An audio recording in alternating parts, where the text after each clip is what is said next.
Alam mo yung minsan sobrang busy natin kakahabol sa next goal. Nakakalimutan nating tingnan na baka yung buhay natin ngayon, ito din yung dating pinagpe-pray natin. And I realized this lately, parang after one answered prayer, may next prayer agad. After one achievement, may next goal agad. Dati pinagpe-pray lang natin yung sariling bahay, tapos kapag nandyan na, ang iniisip natin, i-renovation naman, bigger house naman, next investment naman. Dati, prayer mo magkaroon ng work or business. Ngayon, stress ka na dahil ang daming ginagawa. Dati, ang prayer mo magkaroon ng asawa. Ngayon, minsan, siya pa yung kinaaasaran mo. And there's nothing wrong with wanting to grow.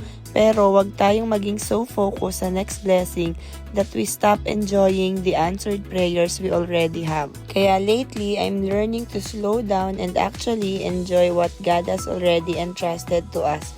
Hindi kailangang hintayin na perfect lahat bago maging grateful. Sabi nga sa 1 Thessalonians 5:18, "In everything give thanks, for this is the will of God in Christ Jesus concerning you." Contentment doesn't mean wala ka ng pangarap. It means you can pursue what's next without being ungrateful for what you have now. So today, look around you. Anong meron ka ngayon na dating pinagpe-pray mo lang? So comment mo dyan yung answered prayer kasi baka kailangan lang natin maalala kung gaano na pala tayo kalayo.